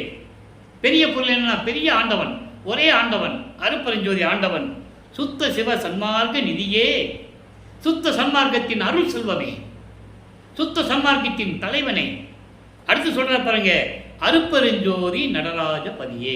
சொல்லிட்டாரா? ஏன் அருப்பெருஞ்சோதியை முன்னால போட்டார்? நடராஜ பதிக்கு முன்னால நடராஜன் வேற, சிதம்பரத்தில் இருக்கிற நடராஜன் வேற, அருப்பெருஞ்சோதி நடராஜபதி வேற. இப்போ புரிஞ்சிச்சு உங்களுக்கு? இது வேற அது வேற என்ன? இன்னமும் நீங்கள் உலகியலில் ப்ராக்டிக்கலாக பாருங்கள். நீங்கள் சிதம்பரத்துக்கு போனால் அருப்பெருஞ்சோதி தனிப்பெருங்க அருப்பெருஞ்சோதி மகாமந்திரத்தை சொல்ல முடியாது. அங்கே போய் அருப்பெருஞ்சோதி சொல்ல முடியாது. அதேமாரி அங்கே இருக்கிற டீச்சர்கள் வடலூருக்கு வரமாட்டாங்க. அப்போ எப்படி ரெண்டும் ஒன்றாகும்? இன்னும் நம்ம மக்கள் சொல்லிட்டு இருக்காங்க, சுத்த சன்மார்க்கத்தில் இருந்துக்கிட்டு ரெண்டும் ஒன்று தான்யா, ரெண்டும் ஒன்று தான்யா. அவரே நடராஜபதி மாலையில் பாடியிருக்காரு. மக்களை திசை திருப்புவது. அப்போ சுத்த சன்மார்க்கத்தை உலக மக்களுக்கு யாருக்கு தெரியக்கூடாது. அப்போ சமயங்களையும் மதங்களையும் மார்க்கெட் விடுறதுக்கு அவங்களுக்கு மனசு இல்லை. அதனால மக்களை ஏமாத்துறாங்க. அதனால தான் அவர் உண்மையை சொல்றாரு, இறைவனே உண்மையை சொல்றாரு. நடராஜன் வேற, நான் வேறன்னு சொல்றாரு. அதாவது அருப்பெருஞ்சோதி வேற, நான் அருப்பெருஞ்சோதி, அது நடராஜன், அவன் வேற நான் வேறன்னு சொல்றாரு. அதான் அருப்பெருஞ்சோதி நடராஜ பதியே அப்படின்னு சொல்றாரு. சரியா? அடுத்து பாருங்க, சத்குருவான மாலை உருவாகுது. அற்புதமான பதிகம் அதெல்லாம். நல்ல கவனிங்க. பன்னெறி சமயங்கள் மதங்கள் என்றிடும் ஓர் பவநெறி இதுவரை பரவியது. இந்த ரெண்டு வரிக்கா நான் விளக்க சொல்றேன், அப்பதான் நல்லா புரியும். அதாவது பன்னெறி சமயங்கள் மதங்கள், பல நெறிகளை கொண்ட சமயங்களும் மதங்களும் என்று சொல்லப்படுகின்ற ஒரு பவநெறி, பாவ செயல்களை செய்யக்கூடிய துன்பங்களை தரக்கூடிய நெறிகள் கொண்ட அந்த சமயங்களும் மதங்களும் பரவியது இதுவரை. இந்த பிரபஞ்சம் தோன்றிய காலத்திலிருந்தே 4 யுகங்களிலும் பரவியதனால், அதான் சொல்றது, பரவியது அதனால். ரத்தத்தில் ஊறி போச்சு. பரம்பரையை சொல்லிடுவாங்கல்ல, மக்களுக்கு சொல்லுவாங்க, அவங்க பிள்ளைங்களுக்கு சொல்லுவாங்க, அவங்க பிள்ளைக்கு சொல்லுவாங்க. இப்படியெல்லாம் பரவியது அதனால் சொல்றாரு, பரவியது அதனால் செந்நெறி அறிந்திலர். அதனால சுத்த சன்மார்க்கம் அவங்களுக்கு தெரியாது. திருமூலரிலிருந்து யாராக இருந்தாலும் சரி, சமயக்குறர்கள் எல்லாருமே சரி, சுத்த சன்மார்க்கம் அவங்களுக்கு தெரியாது. ஏனென்றால் பவநெறிகளை பின்பற்றி கொண்டிருந்ததனால் பரவியது, அதனால் பின்பற்றி கொண்டிருந்ததனால் அவங்களுக்கு செந்நெறி தெரியாது. செந்நெறி என்பது சுத்த சன்மார்க்க நெறி அவங்களுக்கு தெரியாது. இறந்து இறந்து உலகோர் செறி இருள் அடைந்தனர். பிறக்க வேண்டியது, சாக வேண்டியது, திரும்பி பிறக்க வேண்டியது, சாக வேண்டியது, இப்படிதான் உலக மக்கள் சந்தித்துக் கொண்டிருக்கிறார்கள். எப்படி? செறி இருள் அடைந்தனர். அறியாமை, செறி இருள் என்பது அறியாமை. அறியாமை என்பது எதுவும் தெரியாம, சுத்த சன்மார்க்கத்துக்கு தெரியாம இறந்து இறந்து போறாங்கன்றார். அதான் சொல்றாரு, உலக மக்களே, நீங்கள் சுத்த சன்மார்க்கத்துக்கு வந்துவிட்டால் உங்களுக்கு மரணமில்லா பெருவாழ்வு கிடைக்கும். மரணமில்லா பெருவாழ்வில் வாழ்ந்திடலாம் கண்டீர். எங்கே? ஞான சரியில்லை முதல் பாட்டில் 7வது வரியில் சொல்லுவார், மரணமில்லா பெருவாழ்வில் வாழ்ந்திடலாம் கண்டீர், பொய்ந்துரையேன் பொய் புகழேன் சத்தியமே சொல்லுகின்றேன், பொற்றவையில் சிற்றவையில் புகுந்தருணம் இதுவேன்னு சொல்வார். நினைந்து நினைந்து உணர்ந்து உணர்ந்து எவ்வளவு அருமையாக தெரியுமா அந்த பாடல். ஆக அதான் சொல்றாரு, இங்க இப்படியெல்லாம் தெரியாம இருந்துட்டாங்க உலக மக்கள். என்ன? இறந்து இறந்து இந்த மாதிரி நிலையில் இருந்து கொண்டிருக்கிறார்கள். ஆதலினால் மகன்கிட்ட சொல்றாரு அருப்பெருஞ்சோதி, மகனுக்கு சொல்லி கொடுக்கிறாரு, பக்குவப்படுத்துறாரு. சும்மா இல்லை, ஒரு உலகியல்ல ஒரு பிள்ளைய ஒரு மகனை வளர்த்தோம்னா பெற்றவங்க எப்படி அந்த மகனை பக்குவப்படுத்துவாங்க. நல்லது, இதை கெட்டதுப்பா, அந்த வழியில் போகாத, இது நல்லது, ஏற்கனவே நீ தப்பு செஞ்சதால் பரவாயில்ல, இனிமேல் நீ தெரிஞ்சிக்கோ, அப்படிலாம் சொல்லுவோம். அதே மாதிரி தான் தன் மகனிடம் சொல்கிறார், மகனே, நான் உன்னை இந்த பூலோகத்திற்கு வருவிக்க செய்து உன்னை சமயங்களிலும் மதங்களிலும் மார்க்கங்களில் ஈடுபட செய்தேன், உண்மைதான். என்னால் அது காலத்தின் கட்டாயம். நீ பக்குவப்பட வேண்டும், நீ பக்குவப்பட வேண்டும் என்பதற்காக நான் இருக்க வைத்தேன் என்று சொல்லுகிறார்.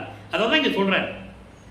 அதனால் மகனே, இனி நீ புன்னெறி தவிர்த்து, உன்னை நான் இருக்க வச்சுட்டேன், நீ அதெல்லாம் விட்டுட்டு வந்துடு, அதான் புன்னெறி.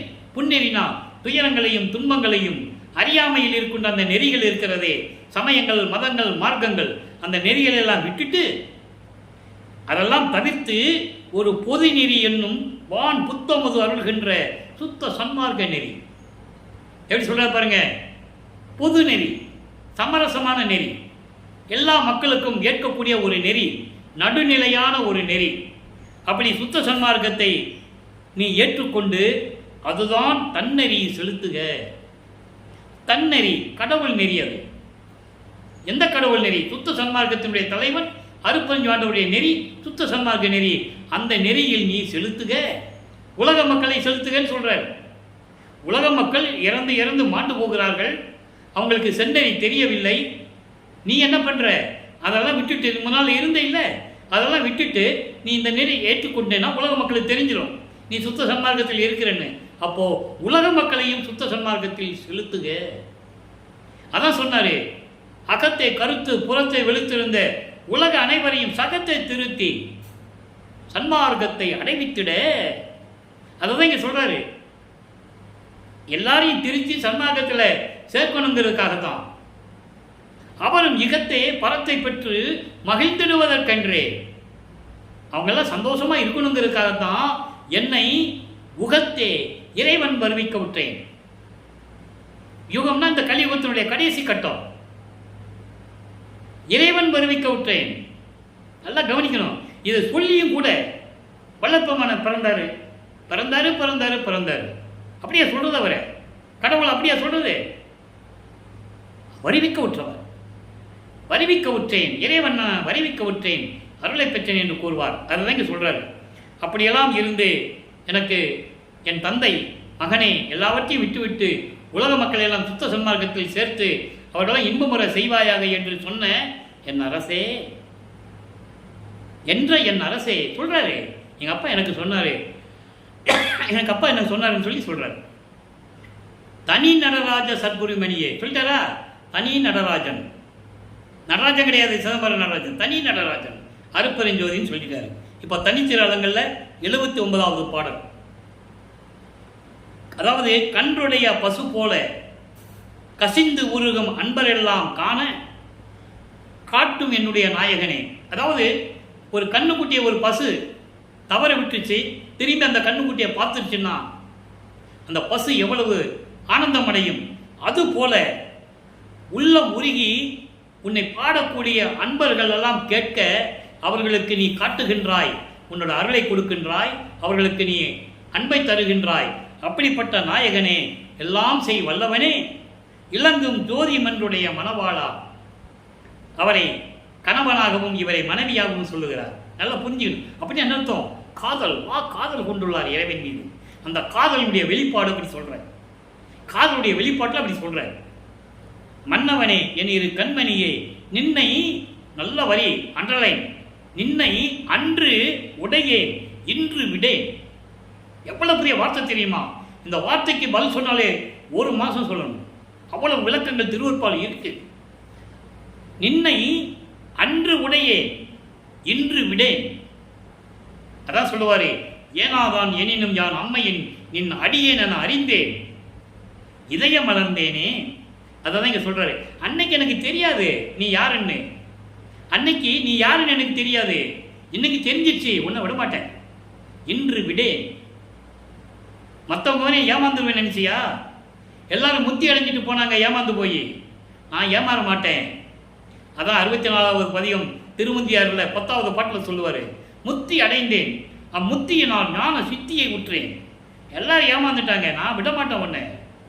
அன்று நின்னை உடையேன், அன்னைக்கு யாருன்னு தெரியாது உன்னை, இன்று விடேன், நீ யார் எனக்கு தெரிஞ்சு போச்சு, இன்று விடேன். ஆணை, இது சத்தியம், உண்மேல் உண்மேல் சத்தியம் சத்தியம் என்று கூறுகிறார். எவ்வளவு அருமையான இடம் பாருங்க. இதெல்லாம் யார் மக்கள்கிட்ட சொன்னது? சொல்லுங்க பார்க்கலாம். மனசு தொட்டு மனசாட்சியோட சொல்லுங்க. யாரும் சொல்லலை. அப்போ நெய்யர்கள் வியப்பு உதயமாகிறது பாருங்க. நல்லா பாருங்க. அங்க 79வது பாடல்ல சொல்லிட்டாரு. அதாவது தனித்திரங்களில் நெய்யர்கள் வியப்புல 39வது பாடல்ல சொல்றாரு. ஒரு கனெக்டிவிட்டி இருக்கு. இங்க பாருங்க. கள்ளம் அறியேன் நின்னால் கண்ட காட்சி ஒன்றுமே கருத்தில் உள்ளது. அன்பர்களுக்கு காட்சி கொடுத்தேன்னு சொன்னார்ல, இங்க என்ன சொல்ற பாருங்க, எனக்கு பொய் சொல்ல தெரியாது, எனக்கு பொய் சொல்ல தெரியாது, குற்றம் செய்ய தெரியாது, ஆனால் நின்னால் கண்ட காட்சி ஒண்ணுதான், நீ எனக்கு காட்சி கொடுத்தையே அது ஒண்ணுதான் என் உள்ளத்துல நிக்குது. அங்க என்ன சொல்லுவாரு, அன்பர்களுக்கு சொன்னேன்னு சொல்லுவாரு, இங்க தன்னை பற்றி சொல்லுகிறார். நல்லா கவனிக்கணும், கருத்தில் உள்ளதை ஒண்ணுதான் என் கருத்தில் இருக்கே, வேறு ஒரு விடயம் காணேன் என்றுமே. நான் எப்போதுமே வேற எதுக்கு நான் ஆசைப்பட்டதில்லை, நான் எப்பயுமே வேறு எதுக்கும் ஆசைப்பட்டதில்லை. அதான் சொல்றாரு, வேறு ஓர் விடயம் காணேன் என்றுமே. சொல்லிட்டு சொல்றாரு பாருங்க, உள்ளது உரைக்கிறேன், என் உள்ளத்தில் இருக்கிறது சொல்றேன். நீ அடிமேல் ஆணை, உன் திருவடி மேல் சத்தியம், முன்னையே உள்ளே விளங்கி காண்கின்றாய், இங்கு ஒழிப்பது என்னையே. இவ்வளவு அற்புதமான வரி தெரியுமா? அது பல யுகங்களிலே நான் உன் கூட இருந்தவன். அதான் சொல்றாரு, புதிய நல்லேன் தொன்று தொட்டு உனது பூங்கடலுக்கு அன்பு கொண்டவன் என்று சொல்வார் ஒரு பாடலிலே. பூர்வீகத்திலிருந்து உன் கூட தான் இருக்கேன், இன்னைக்கு மட்டும் பூலோகத்தில் அனுப்பிவிட்டு என்னை விலைக்கு விடுறான்னு கேட்பாரு. அதை இங்க சொல்லுகிறார். எப்படின்னு, முன்னையே சென்ற யுகங்களில் உள்ளே விளங்கி காண்கின்றாய். அன்னைக்கு நான் உன் கூட தானே இருந்தேன், இங்கே அதாவது இந்த பூலோகத்துக்கு என்னை அனுப்பின பிறகு ஒழிப்பது என்னையே. நீ எதுக்கு மறைஞ்சு இருக்கிற, எதற்காக? எவ்வளவு அருமையா சொல்றாரு பாருங்க. சென்ற யுகங்களிலே நான் உன் கூட இருந்தேன், என் உள்ளத்தில் இருந்தேன், நான் உன்னை பார்த்துக்கிட்டு இருந்தேன். ஆனால் இப்போ பூலோகத்தில் நான் வருவிக்க செய்துவிட்டு ஒளிஞ்சு போறேன். ஒழிப்பதுன்னா மறைப்பது. என்னையே என்ன எதற்காக? இப்போ பூலோகத்தில் நான் வருவிக்கிட்டு ஏன் ஒளிஞ்சு திரியிற, வா என்ன கூப்பிடுறாரு. இப்போ இறுதியாக அனுபவமாலை ஒரு பாடல், நேரம் நெருங்கி கொண்டிருக்கிறது. 147வது பதிகம் அனுபவமாலை 12வது பாடல். 1ஆம் திருமுறையிலே வடிவுட மாணிக்க மாலை 12வது பாடல். 2ஆம் திருமுறையிலே எழுத்தறியும் பெருமான் மாலை 12வது பாடல். நடராஜபதி மாலையிலே 12வது பாடல். சர்க்குருமன் மாலையிலே 12வது பாடல். இது எல்லாத்துக்கும் ஒட்டு மொத்தமாக இறுதியான முடிவான விளக்கம் அனுபவ மாலையிலே 12வது பாடல். அனுபவ மாலை என்பது தான் பெற்ற அனுபவத்தை, இறைவன் யார், அருப்பஞாண்டவர் யார், அவரிடம் பெற்ற அனுபவத்தை நான் என்னென்ன பெற்றுக்கொண்டேன் உலக மக்களுக்கு சொல்லுகிறார். நல்லா கவனிங்க. தோழியிடம் சொல்லுவது போல தன்னை மனைவியாகவும் இறைவனை கணவனாகவும், தன்னை தலைவியாகவும் இறைவனை தலைவனாகவும், உள்ளத்தை தோழியாகவும் வர்ணனை செய்து தோழியிடம் சொல்லுவது போல உலக மக்களுக்கு சொல்லுகிறார். நல்லா புரிஞ்சுக்கணும். முதல்ல பாடலை சொல்றேன், விளக்கம்பர சொல்றேன். கல் உண்டால் என புகன்றார், கனக சபை நடுவே கண்டதுண்டு, சிற்றவையில் உண்டதும் உண்டு. தோழியே அடி, நான் எள்ளுண்ட பல விடயத்து இறங்கும் கல் அன்றே. நல்லா கவனிக்கணும். எள்ளுண்ட பல விடயத்து இறங்கும் கல் அன்றே, என்றும் இரவா நிலையில் இருத்தும் கல். கல்லுன்னா பல வகைகள் உண்டு. தேன்னு சொல்லுவாங்க, அமுதுன்னு சொல்லுவாங்க. கல்லுன்னா போதை தரக்கூடிய கல். பனை மரத்திலிருந்து இருக்கிறாங்களே, தென்னை மரத்திலிருந்து இருக்கிறாங்களே, தென்னங்கல் பனங்கள், அதையும் சொல்லலாம். தேன் சொல்லலாம், அமுதுன்னு சொல்லலாம். இங்கே எது எந்த இடத்துல இருக்குதுன்னு இறைவன் கொடுத்த விளக்கத்தை இந்த வள்ளலார் வழியை உங்களுக்கு கூறிக்கொள்ள விரும்புகிறேன். நல்ல முதல்ல பாட்டை கவனிக்க விளக்கம் தரேன். இருத்தும் கல், உலகர் உள்ளுண்ட போது மயங்கும் உட்டிடும் கல் அல்லவே, உள்ள மயக்க அனைத்தனையும் ஒழித்திடும் கல் மடவாய். அள்ளுண்ட பிறரும் என்னை அடுத்து கண்டால் அறிவு தரும் அவருக்கும் இங்கே யான் உண்ட கல்லே. அதாவது இறைவனுடைய அமுதத்தை உண்டால் என்று பல பேர் சொல்லுகிறார்கள். ஆமாம், அருளமுதை உண்டவள் உலக மக்களே என்னை இறைவனிடந்து அருளமுது உண்டவன் என்று சொல்லுகிறார்கள். உண்மை. கனக சபையிலே நான் பார்த்ததுண்டு, சிற்றபையிலே உண்டதுண்டு. எப்படி? கனக சபையிலே இறைவனை பார்த்ததுண்டு, சிற்றபையிலே இறைவனுடைய அருளமுதத்தை உண்டது உண்டு. அடியே தோழி, எள்ளுண்ட பல விடயத்து இறக்கும் கல் அன்றே. அதாவது பலிகளை கொடுக்கக்கூடிய, துன்பங்களை கொடுக்கக்கூடிய, போதையை கொடுக்கக்கூடிய கல் நான் உண்டதில்லை. கல் அன்றே சொல்றாரு. இப்படி போதை தரக்கூடிய கல்லை நான் உண்டதில்லை. அதோடு மட்டுமல்ல, என்றும் இரவா நிலையில் இருத்தும் கல், என்றும் சாகாத நிலையில் மரணமில்லா பெருவாழ்வை கொடுக்கக்கூடிய கல், அந்த கல் என்னது? அமுது. என்ன அமுது? சுத்த சன்மார்க்க அமுது. இவ்வளவு விளக்கம் இருக்கு. என்றும் இரவா நிலையில் இருத்தும் கல், பெருவாழ்வை, மரணமில்லா பெருவாழ்வை கொடுக்கக்கூடிய அமுது அது. உலகர் உண்ட பொழுது மயக்கம் முற்றிடும் கல் அல்லவே. உலக மக்கள் சாப்பிடுகிறார்களே போதையை தரக்கூடிய மது, அதல்ல நான் உண்டது. எப்படி சொல்ற பாருங்க, நான் உண்டது அதல்ல. உலக மக்கள் சமயங்களையும் மதங்களையும் மார்க்கங்களையும் பின்பற்றி கொண்டு போதையோடு கொடுக்கக்கூடிய அந்த நெறிகளை கொண்டவன் அல்ல நான். அதான் விளக்கம். அது சொல்லிட்டு சொல்றாரு, உள்ள மயக்க அனைத்தனையும் ஒளித்திடும் கல். உள்ளத்தில் இருக்கின்ற துன்பங்களை நாம் தீர்க்கக்கூடிய கல் எது? சுத்த சன்மார்க்கம். அந்த அமுது, அந்த அமுதத்தை நான் உண்டவன் மடவாய் என் பெண்ணேன்னு சொல்றாரு. உலக மக்களை பார்த்து சொல்றாரு, உலக மக்களே நான் உண்டது எல்லாவற்றையும் துன்பங்களையும் நீக்கக்கூடிய அனைத்தனையும் ஒழித்து கட்டக்கூடிய சுத்த சன்மார்க்க நெறியை கொண்டவன் நான். நான் அந்த அருளமுதை உண்டவன். அல்லுண்ட பிறரும் என்னை அடுத்து அடுத்து கண்டால் அறிவு தரும் அவருக்கும் இங்கே யான் உண்ட கல்லே. என்னை பார்த்து கொண்டிருக்கின்றவர்கள், வாய்க்கு வந்தபடி பேசிக் கொண்டிருந்தவர்கள், விண்ணவர்கள், பூலோகத்தில் இருக்கின்றவர்கள் யாராக இருந்தாலும் சரி, வாய்க்கு வந்து பேசிக் கொண்டிருந்தவர்கள் என்னை தொடர்ந்து பார்த்து கொண்டிருக்கிறார்கள். அடுத்தடுத்து கண்டால், அடுத்தடுத்து என்பது தொடர்ந்து தொடர்ந்து என்னை கவனித்துக் கொண்டிருக்கிறார்கள். நான் உண்ட கல் எது என்று. நான் உண்ட கல்லே, நான் உண்ட கல் எது? நான் உண்ட அமுது எது? சுத்த சன்மார்க்க அமுது. இதை தேவர்களும் வானவர்களும் பூலோகத்தில் இருக்கின்றவர்களும் என்னை பார்த்து கொண்டிருக்கிறார்கள். அப்பயாவது அவங்களுக்கு அறிவு வரட்டுமே. அறிவு தரும் அவருக்கும் சொல்றாரா? அப்போ சுத்த சன்மார்க்கத்தின் நிலையை சொல்றாரு, சுத்த சன்மார்க்கத்தை பெற்றதை சொல்றாரு. எப்படிப்பட்ட சுத்த சன்மார்க்கம், அதை இறைவனை பார்த்து எப்படி பார்த்தார்கள் தெளிவாக சொல்றாரு. அனுபவமாலை, நான் பெற்ற அனுபவங்கள். எனவே அன்பர்களே, அந்த கல்லை பற்றி சொல்லும்போது எத்தனை கல் விதவிதமாக இருக்கு பாருங்க. நான் கல் சாப்பிட்டது உண்மைதான், அது அமுது. கனக சபையில் பார்த்தேன், சிற்சபையில் உண்டேன். எப்படி சொல்ற பாருங்க. இது போதை தள்ளுற கல் அல்ல, உலக மக்கள் சாப்பிட்ற கல் அல்ல. இது உலக மக்கள் பின்பற்றி கொண்டிருக்கின்ற சமயங்களோ மதங்களோ மார்க்கங்கள் அல்ல, சுத்த சன்மார்க்கம். இப்போ எல்லாருமே பார்த்து என்னை பார்த்துக்கிட்டு இருந்தவங்களாம் வியந்து பார்த்து கொண்டிருக்கிறாங்க. நான் என்ன அமுதை உண்டேன் என்று பார்த்து கொண்டிருக்கிறார்கள். இதனால் அவர்களுக்கு அறிவு வரும். எனவே அன்பர்களே, இன்று அருமையான திருவிளையாடலை பார்த்தோம். நீங்களும் சுத்த சன்மார்க்கத்தில் இணைந்து அருப்பெருஞ்சோதி அருப்பெருஞ்சோதி தனிப்பெருங்கனை அருப்பெருஞ்சோதி என்ற மகாமந்திரத்தை உச்சரித்து ஜோதி வழிபாடு செய்து கொலையும் பிழையும் தவிர்த்து இறைவனை வணங்கி இறைவனுடைய செல்வங்களையும் அருள்களையெல்லாம் பெற்றுக்கொண்டு இந்த வையகத்தில் நீங்கள் வாழ்வாங்க வாழ வேண்டும், நோயற்ற வாழ்வில் வாழ வேண்டும் என்று இறைவனுடைய தயவோடையும் கருணையோடையும் வாழ்த்து விடைபெறுகிறேன். இந்த வள்ளலார் ஊழியன். மீண்டும் நாளை சந்திப்போம். நன்றி, வணக்கம். அருட்பெருஞ்சோதி அருட்பெருஞ்சோதி தனிப்பெரும் கருணை அருட்பெருஞ்சோதி. நாளையும் இறைவனுடைய திருவிளையாடல் தொடரும். கண்டு மகிழ்ந்து இறைவனுடைய திருவிளையாடலை பெற்றுக்கொள்ளுங்கள், அருளை பெற்றுக்கொள்ளுங்கள்.